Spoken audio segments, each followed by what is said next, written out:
tama yung narinig ko? Presidente lang ang pwedeng magpatawag ng special session? Opo.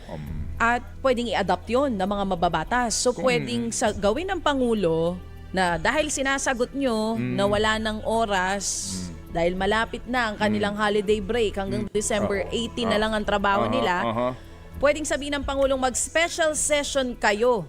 Ipagpaliban nyo ang holiday break at ituloy na gawin ang inyong trabaho. Pwede naman yun kung gugustuhin ng presidente. Sabi nga Nasa ni kanyang kamay pala. Nasa kanyang pagpapasya. Oo. Kasi nga sabi din ni Justice, kung sa pananaw ng presidente, na ito ay hindi pa napapanahon, may mas importante, kanya rin yun. Pero, constitutional duty ngayon ng Kamara to act on the complaint. Yan, dyan tayo nagsisimula yung first stage po nito hong impeachment process na ito. At doon po naman sa kaisipan din, kung ito bang 60 days na ito na ibinibigay po ng saligang batas, yan naman daw yung maximum number of days. Maximum naman pala yun Pwede po nila hong gawin ituloy. ng 2 days. Opo. Gawin ng 2 days. Hindi, kasi nga Huwag kayong matulog. Hindi, kasi nga kung nagasta mo yung pagkalaking halaga in 11 days. Naku, hala ka. Nagtatawag ka na naman Oo, kung nagasta mo ng 11 days baka naman pwede pong in 11 days din tapusin ng Committee on Justice, no? Yung determination of the sufficiency, particularly in substance. Anyway, ito ho na nga, bago tayo tumunghay po sa ating pong napaka-importante Alam mo, pong... habang nag-uusap kayo, na-realize ko talaga ang ganda ng latag ng konstitusyon natin. Talagang may check and balance, supposedly. Pero may check and balance ba ngayon? I love you, BBM! Kasi sinasabi niya kanina, presidente, wala yan. Wala siyang pwedeng gawin dyan sa impeachment complaint. Ang tangi lang, function ng presidente ay kapag na-convict, yung appointment ng papalit, magdo-nominate siya. At kapag na-approve ito ng both houses, voting separately. Voting separately. Sige. Yun lang ang kanyang function. Ito ngayon ang atin, mga kapatid. Gaya nga po ng ating binanggit kanina, ito ho mga kapatid, they are facing a conundrum that they created. Ngayon sa Kamara, hindi ho ba nagkaroon ng fellowship? Nung isang gabi, yun daw ho mga House leaders ay kinausap po ni Presidente. Ang sabi daw ho nila fellowship. Pero huwag na ho tayo magpakatanga dito, di ba?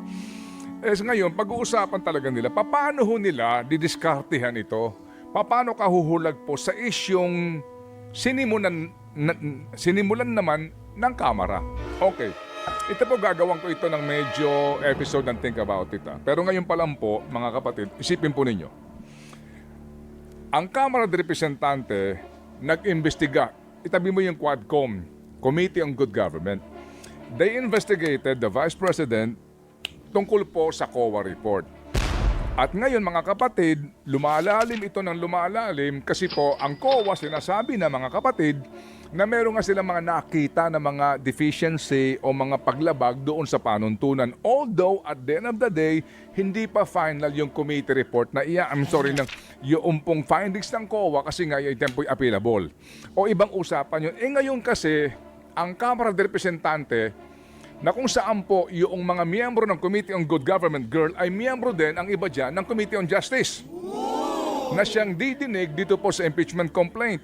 Yan pong mga naantidiyan sa Committee on Good Government sa ilang mga panayam at mismo doon sa hearing sinasabi na ito po ay mga impeachable offense. Right?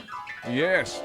So ito hong mga ebidensyang ito, yung mga piatos na yan, yung mga hindi pagharap sa hearing na iyan, yung mga binabanggit po dito na sinasabing paggasta ng pera ho ng hindi ho maipaliwanag, etc. etc. Yan ngayon ang ground ng impeachment complaint, particularly nitong pangalawang impeachment complaint ng grupo pong ng 50 mga individual na inendorso po ng Makabayan Black.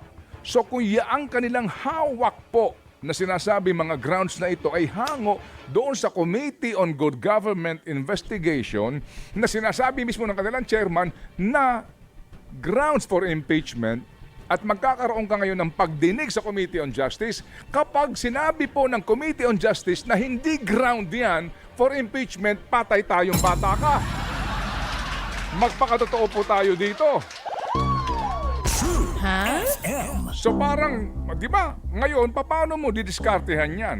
Eh kung ikaw si Congresswoman Luistro, na member ka rin ng Committee on Justice, Yan na, yan eh, na. ang iniharap dito mga kapatid na ebidensya po nitong mga nagreklamo, eh hango sa inyong investigasyon.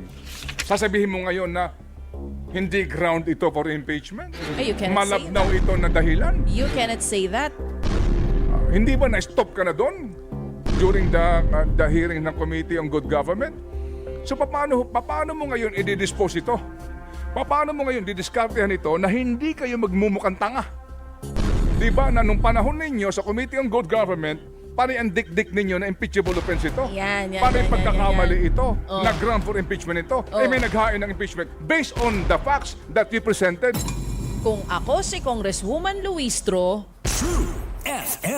magpapaplansya pa ako ng buhok para pretty ako kung matuloy yung impeachment hearing. Total, nagpabida na rin naman kayo dito sa mga hearing na ginawa ninyo nitong nakaraan sa komite. Eh, ito nyo na dito. Naku, makikita ng tao kung gaano kayo kagagaling humusga dyan. Hindi ba? O, di ba? Oo, Di ba, girl? kailangan ko ano yung sinabi nila dito sa komite nung dinidikdik nila ang DepEd, si VP Sara, ang ibang kawani ng OVP. Makita natin Sa Committee on sa Justice. Committee on Justice. Di po ba? Yan po yun eh.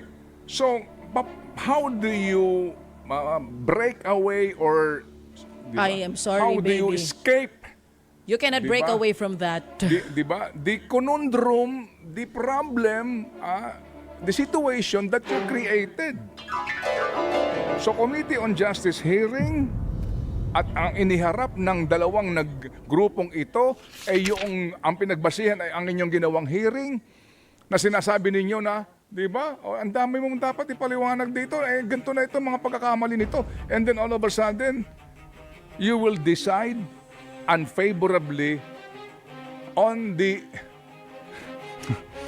on the merits or the cases presented to you during the Committee on Good Government hearing. Ang sabi nga dito ng isang taong matalino, my baby girl, ha? Oo, ang sabi nga dito, ha? Okay. Oo. Kapag sumunod kay Pangulong Junior na walang impeachment, maiiwan sa ere. Oo. Ang komite at mga kongresista na nagpagamit daw at tumira because para to defeat the impeachment, kailangan ang findings na no substance. Eh, paano yan? Eh, galing sa inyo yung substance. At yan ay nanggagaling mismo sa isang matalinong tao na naandyan po sa batasan. Patay tayo dyan.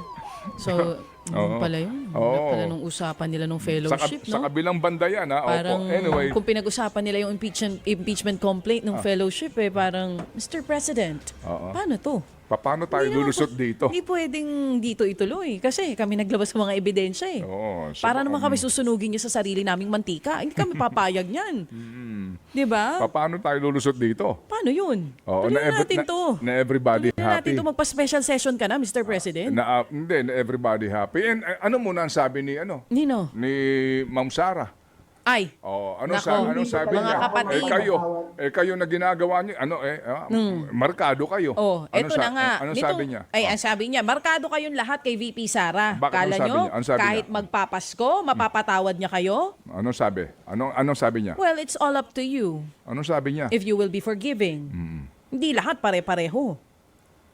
There are some who can forgive quickly. May mga nagpapatawad ng mabilis.